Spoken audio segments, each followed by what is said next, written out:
So what if I told you that the Vatican is built on an ancient initiation site to the pagan mother goddess, and that the structure of the buildings is meant to replicate a mystery school temple from Egypt? It's a fact, and I don't even need to work that hard for this one.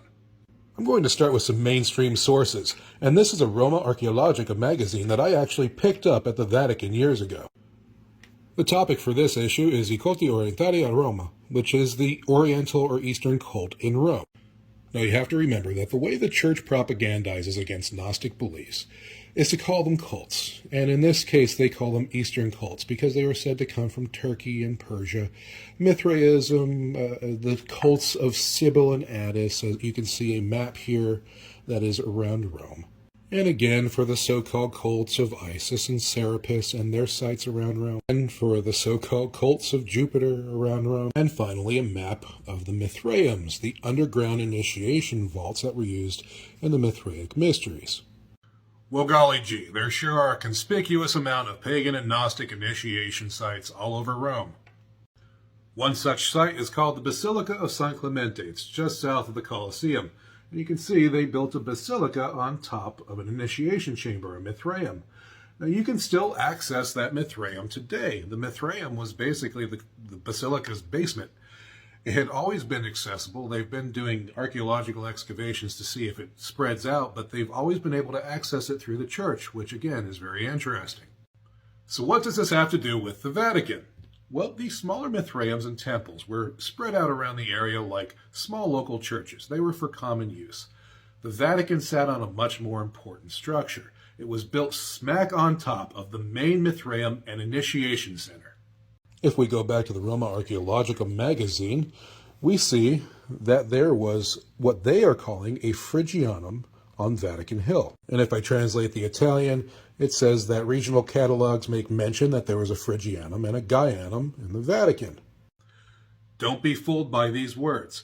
This is part of the goofy bullshit little kid word games that these people play to hide what's right in front of you.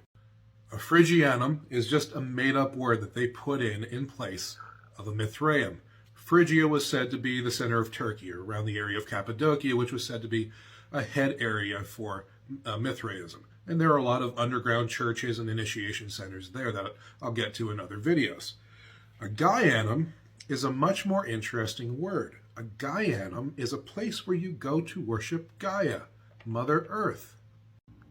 And we see that a Gaianum is an adjective for a place of worship similar to that of other Oriental deities such as Isis, Serapis, Jupiter, and indicating a place of worship for Gaia, the Earth, which is also correlated to Cybele. And if we move on to the next page, we've got a nice picture of the Vatican and St. Peter's Cathedral showing the Phrygianum, the Temple of Gaia. The approximate location, in reality, the Temple of Gaia is part of the catacombs under the cathedral. We also have some interesting pictures of altars that they pulled out from the site, such as the altar of the Great Mother of the Magna Mater. And this one is interesting because here she is on an Egyptian solar bark, a ship of the afterlife, and it says, "The Mother of the Gods arriving on the ship of salvation." This is very similar to San Clemente with the Mithraeum under it that I mentioned earlier. You can go to the Vatican right now and visit the catacombs underneath and see part of these structures and see the artifacts that they pulled out of them in the Vatican Museum.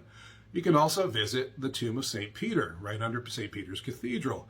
And isn't it interesting that this is kind of a tongue-in-cheek hint that they built the basis of Christendom.